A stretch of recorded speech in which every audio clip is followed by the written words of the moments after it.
আমরা সবাই জানি আর ৩ থেকে ৪ মাসের মধ্যে ২০২৭ সাল আসতে চলেছে।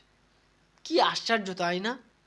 আমরা যখন ২০২৬ সাল শুরু হয়েছিল, তখনই ভাবছিলাম না এই সালটাকে আমরা প্রচুর পরিমাণে কাজ করব, প্রচুর মেহনত করব, প্রচুর হার্ড ওয়ার্ক করব।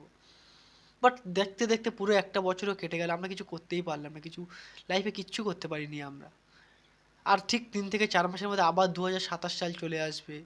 আবার কিছুদিন যেতেই না যেতে ২০২৮ সাল চলে আসবে। আস্তে, আস্তে আমরা সবাই বৃদ্ধ হয়ে যাব, বুড়ো হয়ে যাব। সব মৃত্যুর দিকে ঢলে পড়ব।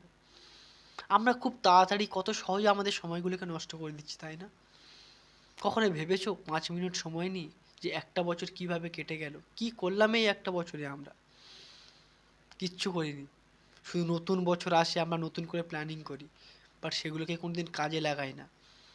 তো আমি এখানে সবাইকে এটা বলতে চাইবো যে ৩ মাস বা ৪ মাস পরে নতুন বছর আসতে চলেছে সেটা বাদ দিই। কবে নতুন বছর আসছে, নতুন বছর আসতেই থাকবে, আসতে চলেও যাবে। তো যদি সত্যি হার্ড ওয়ার্ক, সত্যি মেহনত করতেই হয়, তাহলে আজ থেকেই শুরু করি আমরা সবাই।